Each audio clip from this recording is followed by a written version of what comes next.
দুটি দলই কিন্তু একদম মুখোমুখি। একটি নিউ মার্কেট থেকে এদিকে আসছিল সিটি কলেজের দিকে এবং অন্যটি সিটি কলেজ থেকে নিউ মার্কেট দিকে যাচ্ছিল। দুটি দলই কিন্তু এখানে আসছে।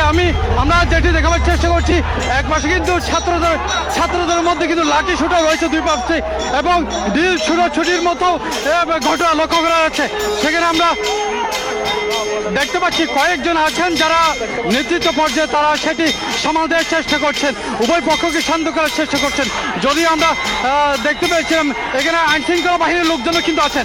দর্শক, এখন সিটি যে শিবির যারা ছিল তারা এখন সিটি কলেজের দিকে এগিয়ে যাচ্ছে। উত্তেজনায় ভরপুর আসলে বলা যায় সেটি বিরাজ করছে এখানে দুই পক্ষ থেকেই। সেটি দেখানোর চেষ্টা করছি দর্শক। সেটি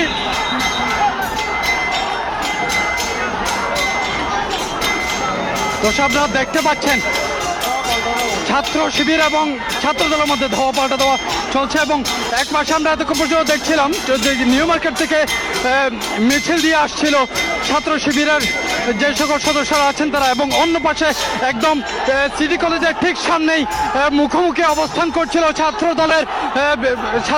দলের কর্মীরা। এবং যখন তারা একবারে কলেজের সামনে চলে আসে তখনই কিন্তু উভয় দলের মধ্যে একটি মুখোমুখি সংঘর্ষের ঘটনা ঘটে। আমরা এখানে এখনো পর্যন্ত আইন শৃঙ্খলা রক্ষাকারী বাহিনীর ঠিক তেমন কাউকে দেখতে পাচ্ছি না। যদিও আমরা নিউ মার্কেট মোড়ে আইন শৃঙ্খলা বাহিনী একটি গাড়ি দেখতে পেয়েছিলাম এবং কলেজের সামনে একটি গাড়ি অবস্থান করছিল পুলিশের, কিন্তু সেটি যখনই সংঘর্ষটি ঘটে সেই সময় এখানে আইন শৃঙ্খলা বাহিনীর কাউকে সেভাবে দেখা যায়নি।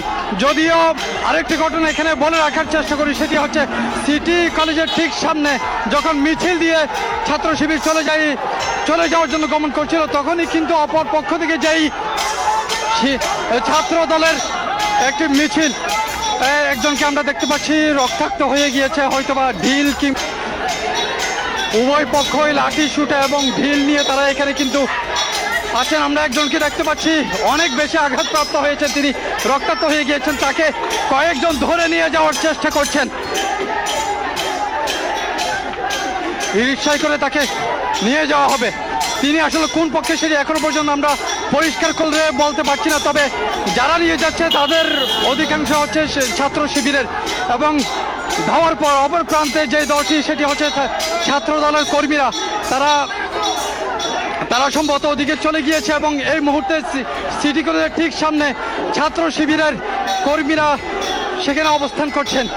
আমরা দেখতে পাচ্ছি এখানে আরও একজন, তিনিও রক্তাক্ত হয়েছেন, তার মাথায় আঘাত লেগেছে এবং কলেজ কর্তৃপক্ষ কিংবা আইনশৃঙ্খলা বাহিনীর কাউকে এখনো পর্যন্ত আমাদের চোখে পড়েনি।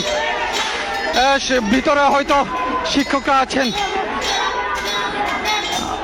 এখানে কোনো শিক্ষক আছেন কিনা আমি যদি কারোর সাথে কথা বলার চেষ্টা করি।